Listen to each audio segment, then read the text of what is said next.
Jadi di kesempatan kali ini saya ingin berbagi pada rekan-rekan terkait pengalaman saya dan juga ilmu-ilmu yang pernah saya alami dan juga pelajari. Pertama terkait keuangan ya, di mana kita ada pemasukan dan juga ada pengeluaran. Kemudian di presentasi ini kita akan membahas tentang jaring pengaman, bagaimana kita mempersiapkan sebelum kita mengalami kesusahan ya. Pasti di dalam hidup ada up and down. Kadang Allah uji dengan kesusahan, di mana kita mengurangi segala bentuk kesusahan tersebut. Kemudian poin selanjutnya kita akan bahas tentang bagaimana kita mengelola keuangan kita mulai dari tujuan sampai implementasi. Dan poin keempat saya ingin membahas tentang kaidah-kaidah sebelum Bapak Ibu melakukan bisnis. Yang kelima, bagaimana kita menghindari kesalahan-kesalahan finansial yang sering terjadi.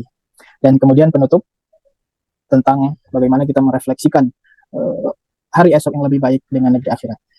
Nah, di sini ada gambar wanita yang menghadap ke jendela pesawat dengan penuh harap apakah dia nantinya balik ke kampung halamannya dengan membawa cukup uang di dompet. Nah, ini ada dompetnya juga. Apakah pernah terbesit oleh kita di benak kita akan nanti kalau kita udah tua, setelah tidak besar lagi tenaga kita dalam bekerja di Saudi, apakah kita akan balik memiliki uang yang cukup untuk kehidupan kita? Sekarang akan kita bahas lebih dalam. Fondasi keuangan.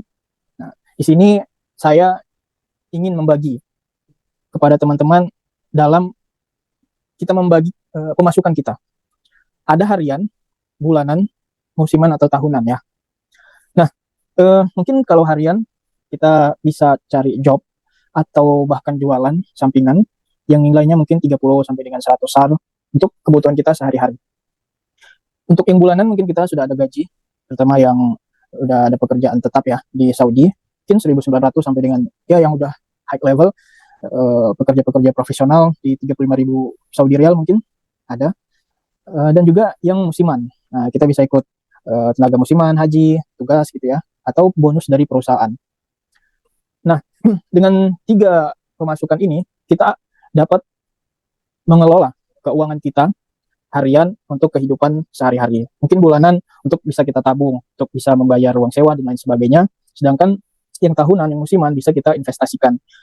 Rekan-rekan bisa memikirkan untuk apa sih yang harian yang bisa saya dapatkan, yang bulanan mungkin udah gaji ya, yang tahunan seperti apa. Ini bisa menjadi suatu tanda ya, tanda agar kita di dalam mengelola keuangan banyak caranya.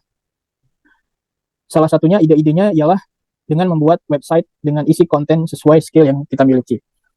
Atau banyak juga para PMI yang membuat konten di sosial media, di YouTube, banyak sekali ya konten kreator Saudi sekarang. Mungkin dia dulunya seorang PMI biasa, tapi dengan dia berbagi, dulu bahkan saya lihat ada hanya petugas gitu ya yang kerja di bakso gitu, dengan dia membuat konten sekarang dia mulai terkenal, subscribernya sudah banyak gitu.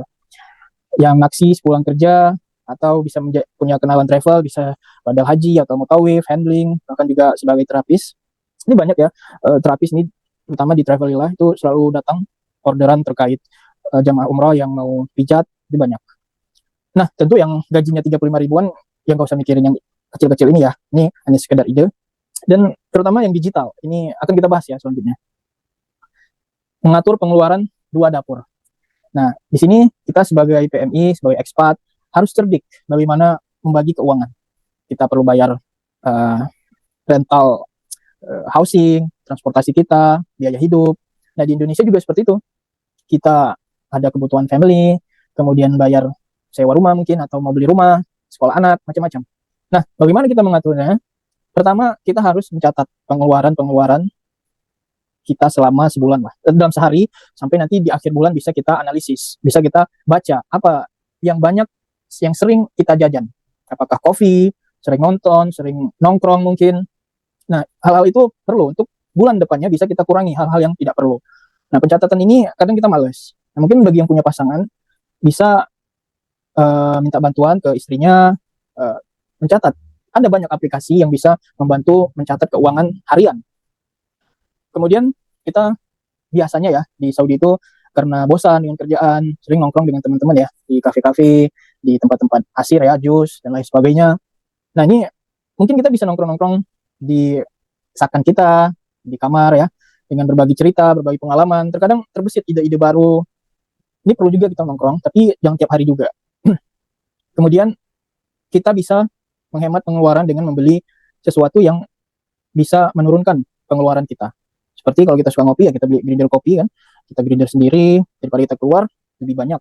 Sekali ngopi aja kurang lebih 25 sar. Belum lagi rotinya, cake-nya dan lain sebagainya bisa 50 bahkan 100 sar mungkin. Nah, perlu kita juga sekali jajan ya keluar. Pastikan kita tetap hidup layak. Anda tidak bisa mengelola apa yang tidak Anda ukur. Nah, ini yang tadi saya bilang, kita bagaimana mau mengelola sesuatu sedangkan kita blank. Nggak ada yang mau kita baca datanya, nggak ada yang mau kita analisis. Makanya pencatatan itu sangat penting. Kita bisa analogikan aja perusahaan-perusahaan yang besar, itu mereka tidak langsung besar. Mereka dulu, dari kakek-kakeknya dulu, membangun bisnis UMKM, itu pastinya dengan keuangan. Dia catat seluruh keuangan, kemudian untung, membesar. Ya, itu ya terutama perusahaan-perusahaan besar sekarang ya, kayak Salim Group, itu kan dari kakek-kakeknya UMKM dulunya. Tapi dengan adanya pembukuan yang bagus, membaca data, menganalisis, nah itu membuat mereka menjadi besar sekarang.